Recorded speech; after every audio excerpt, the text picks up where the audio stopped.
네, 안녕하세요. 책 읽고 정리하자입니다. 오늘 읽을 책은 김진명 장편 소설 미중전쟁 되겠습니다. 뒷면을 보니까 신기의 작가 김진명 25년 작가 인생을 건 필생의 대작이라고 써놨습니다. 사실 김진명 작가는 그 이전에 무궁화꽃이 피었습니다, 사드 같은 아주 유명한 책을 펴냈는데 그 책은 예고편이었고, 이번에 펴낸 이 미중 전쟁, 이것이 진짜다라는 이제 스토리입니다. 책의 앞표지를 보면 트럼프도 푸틴도 그래봤자 꼭 똑같이 들인 걸, 미국 경제의 부활을 판돈으로 건 전쟁 장사꾼들의 워게임 시나리오는 이미 만들어졌다. 나는 25년 전 한반도의 핵개발을 소재로 작품을 발표했던 작가로서 작금의 이 벼랑 끝 상황에서 내가 해야 할 역할이 무엇인지 깊고 아프게 고뇌했다.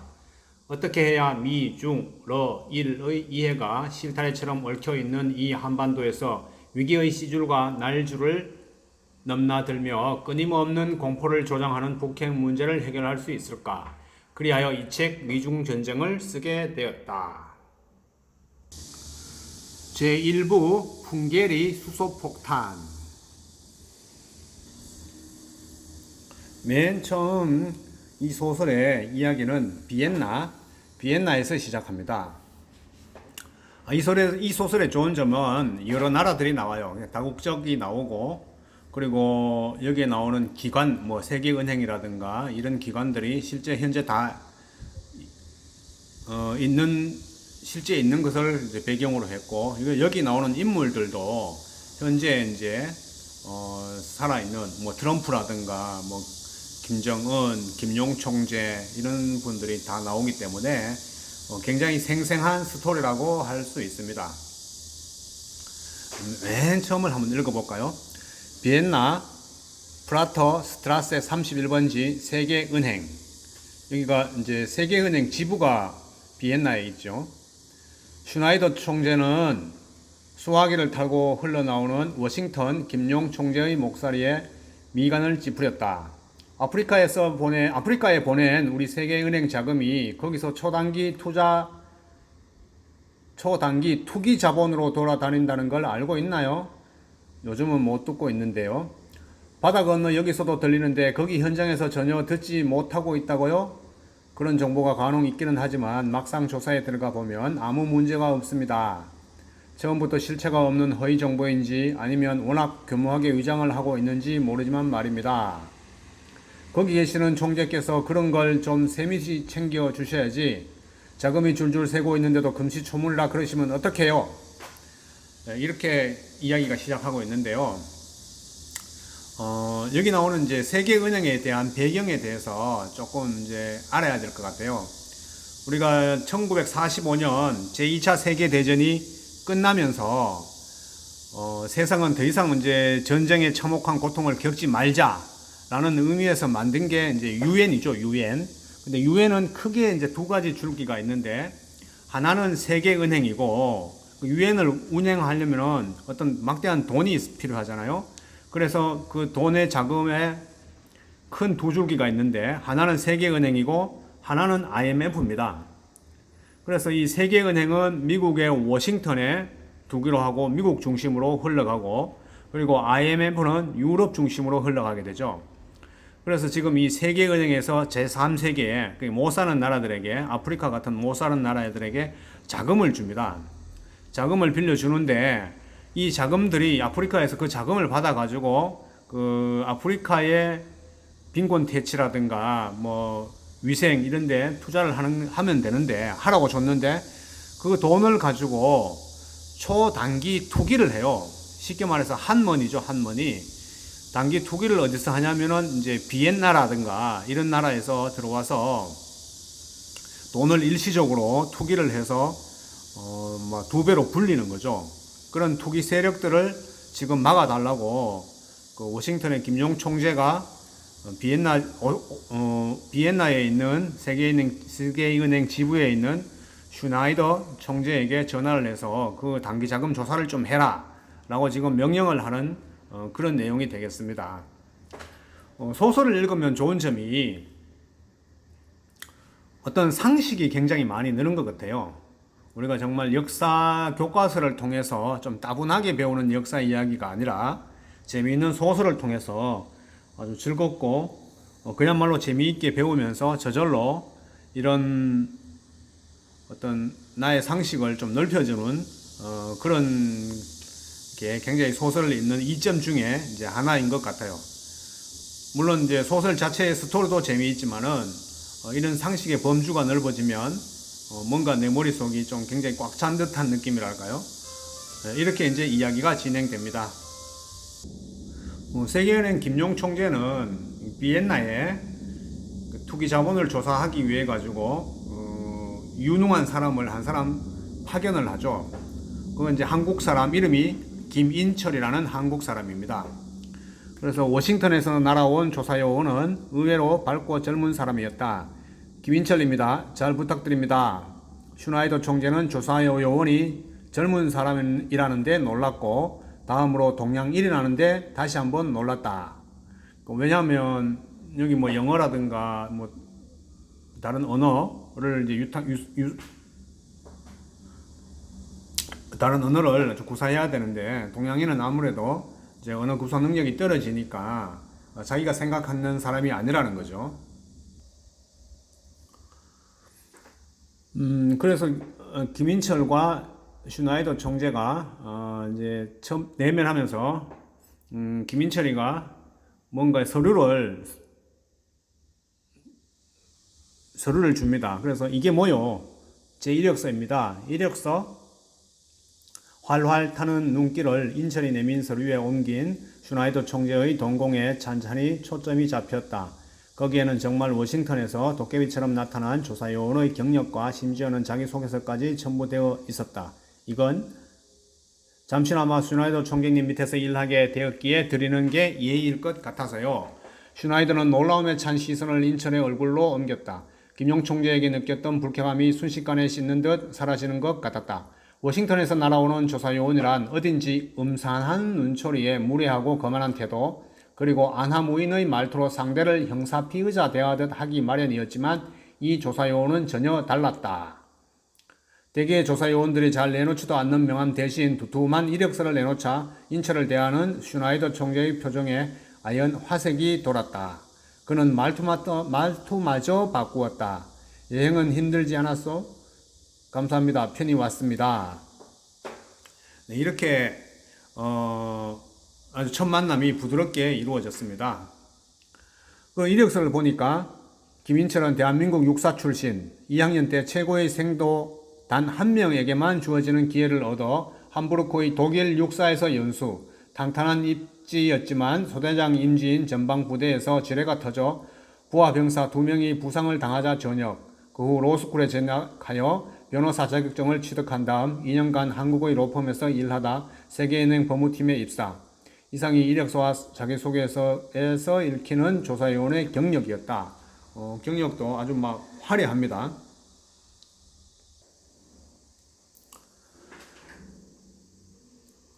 슈나이더 총재가 말합니다. 그런데 독일어가 유창하곤 워싱턴에서 오는 사람들은 독일어를 거의 못하던데 과찬이십니다. 저는 청년 시절 독일에서 수학하고 그 후로 독일어의 매력을 느껴 지금까지 손에서 놓고 있지는 않습니다만 빈약할 뿐입니다.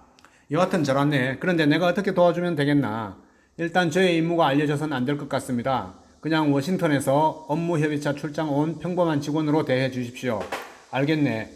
그리고 블랙마켓에 큰 손을 한 사람 소개해 주십시오. 그런데 자네가 여기서 구체적으로 하려는 일이 뭔가? 김 총재 말로는 아프리카 몇 개국에 지원한 돈이 여기서 초단기 투기 자본으로 쓰이고 있는 것 같다던데 그걸 조사하러 온 건가? 그렇습니다. 도이체방크의 극비 정보에 의하면 아프리카 각국으로 들어간 세계은행의 지원금이 요즘 부쩍 여기 비엔나에서 돌아다닌다고 합니다. 어떤 나라 중앙은행들에서 얼마가 들어오고 얼마를 튀겨 돌아가는지 파악하는 게 자네의 임무인가 보군. 그렇습니다. 네. 페터 요한슨을 소개하겠네. 비엔나에서는 어떤 종류의 한머니도 그를 통하지 않을 수 없다네. 이 조사요원 김인철에게 페터 요한슨을 이제 소개해 주기로 이제 합니다. 페터 요한슨은 45세고 괄목할 만한 환차익을 올려 한머니 시장에서 이름을 날렸고 지금은 비엔나에 떠오르는 투자회사 요트 아베를 대표하는 스타 펀드 매니저. 한마디로 지원금 유용과 자금 세탁의 현황을 가장 잘 알 수밖에 없는 사람이었다. 김인철은 운 좋게도 요한슨을 만나가지고 자금 세탁에 대한 정보를 이제 받으려고 합니다. 그래서 두 사람이 만나죠. 식당에서 만났는데, 요한슨 씨, 나에게 정보를 주면 당신은 고객을 잃을 거 아닌가요? 푼돈 몇 푼 잃겠지만 가난한 나라 국민을 먼저 생각해야 하지 않겠소? 당신 말대로. 두 사람의 대화가 이렇게 굉장히 부드럽고 자연스럽게 이어지면서 요한슨도 적극적으로 김인철을 도와주려고 합니다. 그래서 모든 것이 잘 순리대로 잘 풀려나가는 것 같아요. 그래서 두 사람은 다음날 오후 3시 인철은 요한슨과 약속한 대로 그의 회사 요토 아베의 현관에 들었었다. 드디어 이제 김인철이 요한슨을 만나러 요토 아베 현관에 가서 그 정보를 받으러 오고 요토 아베 회사까지 찾아가게 됩니다. 근데 그 회사에 김인철이 갔는데 요한슨의 방이 문이 잠겨 있었어요. 그래서 비서인 금발 아가씨가 금발이 이번에는 문을 세게 두드렸지만 여전히 안에서는 아무 반응이 없었다. 정말 이상한데요. 금발이 휴대폰을 꺼내 요한슨의 번호를 눌렀으나 신호가 오래 울리도록 요한슨은 전화를 받지 않았다. 금발에게 불려온 경비원이 예비 열쇠로 문을 열려 했으나 보조 자물쇠까지 잠겨 있어 소용이 없었다. 몇 번이나 세차게 문을 두드리던 경비원은 결국 연장을 가지고 와 강제로 문을 닫다. 요한슨의 사무실에 들어선 금발과 경비원은 동시에 경악에 찬 비명을 내질렀다. 요한슨은 혀를 길게 빼어 문 채 빙빙 돌아가고 있는 천장의 선풍기 지지대에 목을 메고 죽어 있었다. 금발은 정신을 차리지 못한 채 계속 비명을 질러댔고 경비원 역시 마찬가지였다. 복도 여기저기서 문이 열리는 소리와 함께 따다닥 구두발 소리가 들렸다. 찾아갔는데 의외였죠. 갑자기 도와주기로 했던 요한슨이 자살을 한 겁니다. 자기 방 안에서 문은 다 잠겨 있었고요. 그래서 인철이 역시 그 조사원답게 냉정함을 유지하고 제일 먼저 했는 게 뭐냐면 인철이 자신의 휴대폰으로 최근 통화 기록을 찍자마자 사람들이 몰려들었다. 그 인철이 그 휴대폰으로 요한슨의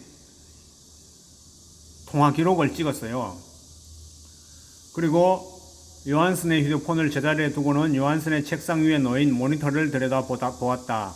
세 대의 모니터는 모두 미국 셰일 석유 회사의 주가 반동을 나타내고 있었다.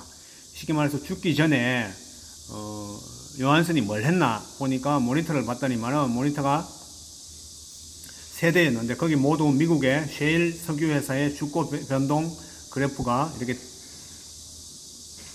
있었던 걸 발견했다라는 거죠. 굉장히 좀 조사원다운 그런 태도입니다. 김인철은 자살 사건 조사를 하면서 먼저 통화 기록을 살펴봤는데 세 통이 걸려왔어요. 세 통이 걸려왔는데 그 중에 두 통은 발신자가 허니와 프린세스라는 애칭으로 저장된 걸로 봐 아내와 딸로 보였다. 두 통은 아내와 딸이었는데 문제는 마지막 한 통이 아주 장시간 전화 통화한 것이 기록되어 있었어요. 아내와 딸의 전화는 받지 않았고 그 전에 아주 장시간 동안 누군가하고 통화했는 내역이 있는데 그걸 지금 조사를 하게 됩니다.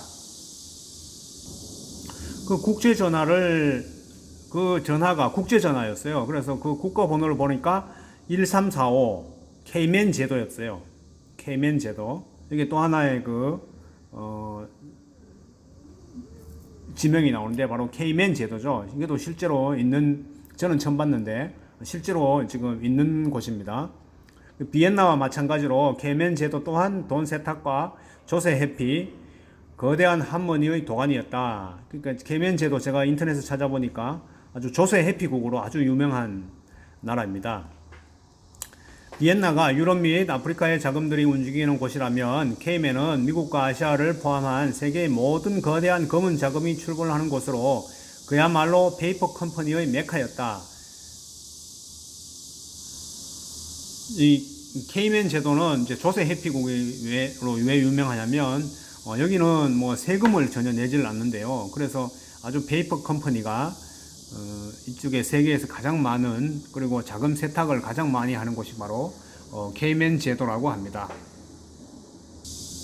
다시 김인철의 그 통화 내역을 세분해 보면 14시 13분에 국제 전화를 받았다. 이 국제 전화가 바로 케이맨으로부터 온 전화였고, 그리고 나서 14시 27분 부인 전화를 안 받았고, 14시 28분 딸 전화도 안 받았고, 그리고 14시 41분 인터넷 접속한 기록이 있다. 그리고 15시 이전에 자살을 하였다. 여기 전화를 안 받고 안 받았는데 이때는 울렸는데도 불구하고, 이때는 아직 자살 전인데도 불구하고 일부러 고의로 받지를 않았고, 그리고 나서 그 후에 인터넷에서 접속을 하고 자살을 했다는 거죠. 결론은 그 적극적으로 도움을 주기로 한 요한슨이 자살을 해버리니까 그 슈나이더 총재는 신속히 또 한 사람의 금융인을 인천에게 소개했다. 그는 요한슨만큼 적극적이진 않았지만 비엔나에 은밀히 모여드는 세계은행 지원금의 돈 세탁과 돈놀이에 대한 정보를 제공해 인철에게는 어느 정도 소득이 되었다. 하지만 이미 인철의 관심은 요한슨 사건에 쏠려 있었고 수수께끼 투성이의 이 사건을 이해하는 데 온 신경을 집중했다. 그간의 어떠한 펀드 관련 범죄나 자살의 패턴에도 들어맞지 않는 이 사건은 인철의 호기심을 뿌리부터 자극했다. 기실 인철이 젊은 나이에 세계은행의 핵심 조사요원이 된 건 이해할 수 없는 각종 금융 범죄에 대한 탁월한 해결 능력이 있었기 때문이고, 인철은 자존심 때문이라도 자신이 맞닥뜨린 이 해괴한 사건을 그냥 지나칠 수 없었다. 이래서 지금부터 그 인철의 활약상이 이제 기대되죠. 과연 어떻게 이 범인을 잡을 수 있을까? 사실 범인이라기보다는 자살인데 이 뭔가 의문에 케이맨으로부터 걸려온 전화 한 통화를 받고 자기가 자살을 했다는 거죠. 그러니까 전화의 힘이 상대방을 자살시킬 만큼 아주 어마무시하게 거대한 것이다. 인철은 이렇게 결론을 내리고 있습니다. 이제 또 배경을 바꿉니다. 이제 미국 제25 공군 국가항공우주정보센터 함경북도 길쭉은 풍계르 일대를 찍은 위성사진을 정밀 판독하던 정보관 니콜슨 소령은 갱도 입구의 흙 색깔이 주변에 비해 미세하나마 약간 짙은 걸 보고는 잠시 망설였다.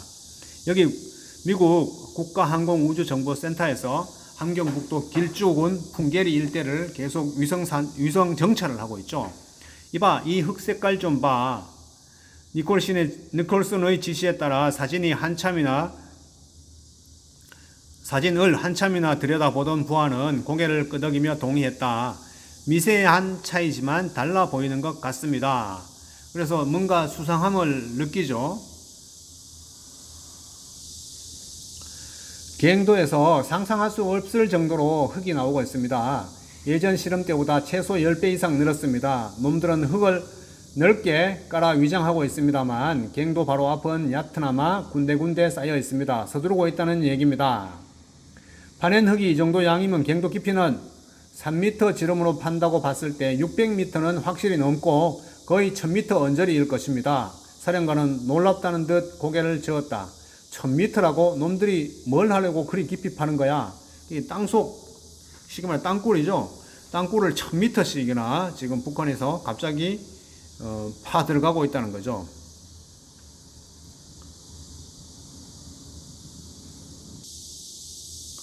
여기는 다시 이제 장면은 풍계리 핵실험장입니다. 육중한 컨테이너 트럭이 너비 1.6m, 길이 20m 가량의 공중전화 박스처럼 생긴 특수 제작 용기를 싣고 갱도 입구에 도착하면서 현장에는 아연 긴장감이 흘렀다. 트럭이 노란 페인트로 금을 그어 놓은 위치에 정확히 멈추자 기중기가 다가와 조심스럽게 용기를 들어 올려 뻥 뚫린 수직 갱도 위에 거대한 삼각다리를 벌리고 있는 도로 앞에 들이댔다. 그리고 이 거대한 컨테이너를 투입 개시 명령에 따라서 이제 투입을 합니다. 굴 속으로. 그리고 안착 확인, 매립 개시 해가지고 이 전체를 묶고 이제 매립을 하죠. 관측소에서는 북한 핵개발 총책임자 리홍섭이 긴장된 표정으로 눈앞의 모니터에 시선을 모으고 있었다. 이후 모니터에 나타난 김정은을 향해 그는 깊숙이 허리를 구부렸다. 리 동지 준비 상황은 어떠하겠까?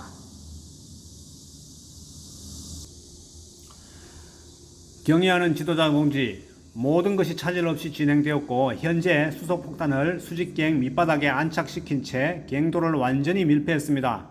다음 단계는 어떻게 될까? 지도자 동지께서 명령을 내리시면 기폭 장치를 누르는 일만 남았습니다.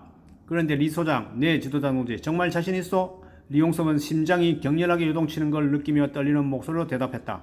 지도자 동지, 걱정 마시라요. 이제 공화국의 핵 기술은 세계 정상과 거의 차이가 없는 경지에 도달했습니다. 이 실험은 100% 성공합니다. 우리는 이제 미 제국주의자들과 남조선 반혁명 분자들을 지구상에서 싹 쓸어버릴 역량을 갖추었습니다. 만약 이 실험이 실패하면 저는 그 자리에서 죽고 말겠습니다. 리홍섭이 아주 결의에 찬 목소리로 반드시 성공하겠다는 의지를 드러내고 있습니다. 동무 카운트다운 하시오. 넷 소장 동지 10, 9, 8, 7, 6, 5, 4, 3, 2, 1 발사 하니까 쿵 하면서 지하 1000m 가까이 묻어둔 폭탄이지만 꽝 하며 터지던 기존의 핵폭탄하고는 달리 깊고 무거운 충격이 땅속 깊숙한 곳에서부터 묵직하게 밀고 올라왔다. 우와, 관측소 안에 있는 모든 사람의 입에서 동시에 함성이 터져나왔다. 김정은 지도자 동지 망세, 공화국 만세. 놀라운 광경이었다. 지하 1000m 가까운 갱도 밑바닥에서 터진 폭탄은 아무도 짐작할 수 없었던 가공할 위력을 내뿜으며 천지를 뒤흔들어 대고 있었던 것이다. 드디어 북한이 그 수소폭탄 실험을 성공하는 장면입니다. 원자폭탄도 아닌 수소폭탄을 워싱턴, 뉴욕, 시카고, 로스앤젤레스에 일제히 한 방씩 쏘면 미국 놈들이라고 별 수 있나? 나라가 다 망하는 것 아니요? 그렇습니다. 개자식들 70여 년 만에 복수요. 그동안 공화국 이래 얼마나 불안하며 살았어. 이제 수틀리면 너 죽고 나 죽자 식으로 나가는 거요. 동시에 수소폭탄을 5발이고 10발이고 쏘는데 놈들이 견뎌나갔어? 이제 우리는 미국 놈들과 완전히 대등하게 나가는 거요. 놈들이 욕하면 같이 욕하고, 놈들이 겁주면 같이 겁주고, 놈들이 미사일을 쏘면 같이 쏘는 거요. 우리 공화국에서 이런 날이 올 줄 어떻게 알았어요? 리동무 고맙시다 하면서 김정은도 뭐 아주 그 수소폭탄 성공을 아주 찬양하고 있습니다. 근데 문제는 이 수소폭탄을 실어나를 대륙간 탄도 미사일을 만들어야 되죠. 그래서 이제 수소폭탄 핵탄두를 영광스러운 화성 15 로켓에 붙여 미국 본토까지 날아가는 완벽한 대륙간 탄도 수소폭탄을 만드는 일만 남았어. 이동무 언제까지 가능하겠어? 그러니까 대답하기를 2년이면 가능합니다. 지도자 동지. 뭐 2년이나 걸린다고? 완벽하게 만들려면 그 시간이 필요합니다. 아니 미사일도 핵실험도 모두 대성공인데 그들을 붙이는데 시간이 그렇게 걸린단 말이냐? 미사일도 대기권 제지는 실험을 해야 하고 핵탄두도 완벽한 경영화가 필요합니다. 근데 김정은은 뭐 열받아서 광포한 고함을 내지르면서 9달 안에 완수하라. 무슨 일이 있어도 그 기간 안에 워싱턴까지 날아가는 완벽한 대륙간 탄도 수소폭탄을 보유하라. 알겠습니다. 틀림없이 이행하겠습니다. 그래서 김정은이 얘기하죠. 속도 전만이 유일한 방법이요. 놈들은 모두 3년 이상 걸릴 걸 예상하고 거기에 맞춰 대응책을 짤 거요. 그러면 방법이 뭐겠어? 놈들이 안심하고 있을 때 미친 듯이 달리는 것밖에 있겠어? 내 있는 힘껏 지원할 테니 무조건 9달 안에 완벽한 물건을 만들라. 온 세상에 허를 찌르는 것 외에는 우리 공화국이 대륙간 탄도 수소폭탄을 보유할 방법이 없어. 하면서 다시 9달 안에 대륙간 탄도 로켓에다가 수소폭탄을 결합하는 작업을 마치라고 지금 지시를 하고 있습니다. 자, 마지막 퍼즐. 다시 장소는 오스트리아 비엔나로 옵니다. 여기서 인철이 요한슨의 죽음을 계속 이제 조사를 하고 있죠. 왜 죽기 전에 그 와이프하고 딸이 전화를 했는데 그 전화를 받지도 않고 자살을 했을까 하면서 많은 고민을 하게 됩니다. 도대체 그 자살 이유가 뭔가, 그 누군가가 협박을 했단 말인가 하면서 뭐 혼자 계속 고민을 하고 이래저래 조사를 하죠. 근데 이 펀디 매니저인 요한슨은 누구로부터 무슨 압박을 받을 만큼 뭐 그런 짓을 한 적이 없어요. 그리고 뭐 자기가 투자하는 펀드마다 계속 수익률을 내줬기 때문에 고객으로부터 미움을 살 그런 짓을 한 적도 없고 계속 수사는 미궁 속으로 빠집니다. 요한슨 씨는 갑자기 자살을 결심한 게 아닐 겁니다. 하면서 이 요한슨의 아내를 김인철이 만나가지고 지금 사건의 퍼즐을 풀려고 합니다. 틀림없이 평소에 이런 경우를 대비해 준비하고 있었을 거예요. 그만치 그는 위험한 자금을 만지고 있었으니까요. 그 자신도 자금의 진짜 주인을 알아서는 안 되고 그 선을 넘었을 경우 전화 한 통에 당장 자살을 실행에 옮길 정도로 위험한 자금 말입니다. 참 위험한 자금이죠. 그렇게나 위험한 자금이 있을까요? 남편분은 그렇게 느낀 걸로 판단됩니다. 따라서 그는 평소 대비책을 마련해 둔 겁니다. 그리고 그날 그의 대비책은 자살이었습니다. 뭐가 뭔지 헷갈리는데요. 물론 여기까지는 저의 추리입니다. 한마디로 거대한 가정이죠. 그러나 이런 추론이 성립하기 위해서는 하나의 조건이 필요합니다. 요한슨 부인은 인천의 논리적 추론을 어느 정도 수긍하면서도 워낙 비상식적이라 완전히 받아들이지는 못한다. 부인에게는 틀림없이 남편분이 만들어준 비밀 계좌가 있을 겁니다. 요한슨 부인이 지체 없이 대답했다. 네, 있긴 해요. 하지만 계좌 개설 이래로 남편으로부터 단 한 푼도 부정한 돈이 입금된 적이 없어요. 남편은 그런 사람이 아니에요. 통장은 텅 비어 있다고요. 이제 그 퍼즐의 마지막 조각을 확인할 시간입니다. 분명 지금 큰 돈이 입금되어 있을 겁니다. 입금되어 있다면 저의 추론은 다 맞게 되지요. 아니면 다 틀린 거고요. 어디 한번 전화를 걸어 보시죠. 요한슨 부인은 전혀 믿지 않는 표정이었지만 인철의 자신감 넘치는 목소리에 전화를 걸다가 이내 기겁했다. 네, 뭐라고요? 그게 정말이요? 2천만 유로요? 언제요? 전화를 끊고 난 부인의 얼굴은 놀라움과 두려움으로 가득 차 있었다. 입금된 시각은 사고가 있던 그날 오후입니다. 요한슨 씨는 인터넷을 통해 입금 사실을 확인한 후 자살을 결행한 겁니다. 요한슨 부인은 참을 수 없다는 듯 날카롭게 물었다. 남편이 남의 돈을 훔친 건가요? 훔친 게 절대 아닙니다. 받은 거죠. 누구로부터요? 돈의 주인으로부터죠. 대신 그는 자살하기로 한 약속을 지킨 겁니다. 2천만 유로를 받고 자살을 했다고 이제 추정을 하는 거죠. 대단하죠. 2천만 유로. 5억, 10억, 100억, 200억. 야, 우리 돈으로 치면은 한 300억 가까이 되나요?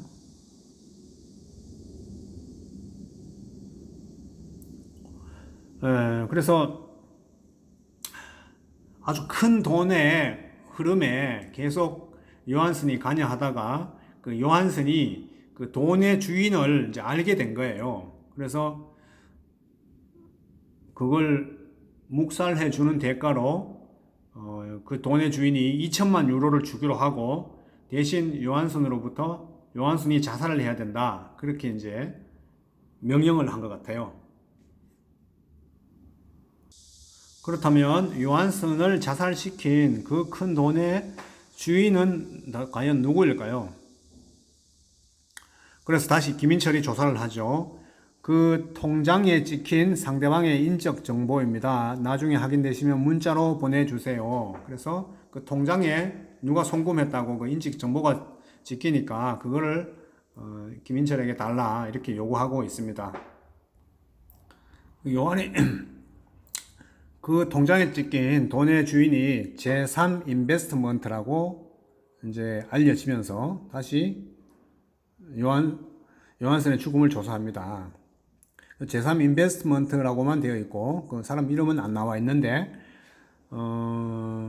이 누구냐면 맞아, 돈 주인이 비엔나에 만든 바지 회사야. 이 돈 주인이 비엔나에 만든 바지 회사가 바로 제3 인베스트먼트죠. 대표는 이브라힘이라는 자인데 한 번도 나타난 적은 없어. 대신 마빈이라는 비엔나 사람이 관리해. 요토아베 회장이 마빈에게 요한슨 못지않은 능력자라고 몇몇 직원들을 소개했지만 그는 펀드 매니저 문제가 아니고 요한슨이 있을 때부터 자금을 뺄 계획이 있었다고 얘기한다는 거야. 그래서 말인데 요토아베에서는 혹 요한슨의 자살과 관련해 돈주인 측에 뭔가 좀 문제가 있는 건 아닌지 궁금해하는 눈치야.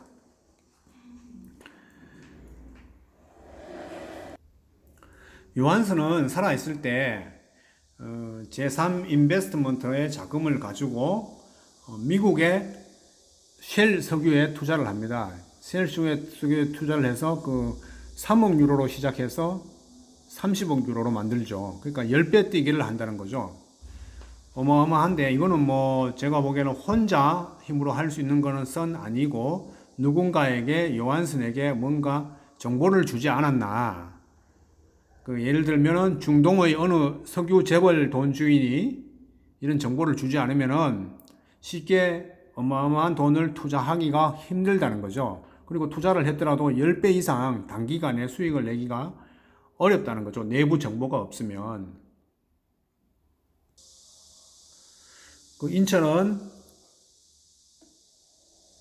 다음날 인천은 요토아베로부터 넘어온 거래 기록을 통해 요한슨이 제3 인베스트먼트의 시드머니인 3억 유로를 전적으로 러시아 석유에 투자해 오다가 최근 1년 동안은 미국의 셰일석으로 큰 재미를 보았다는 것을 알 수 있었다.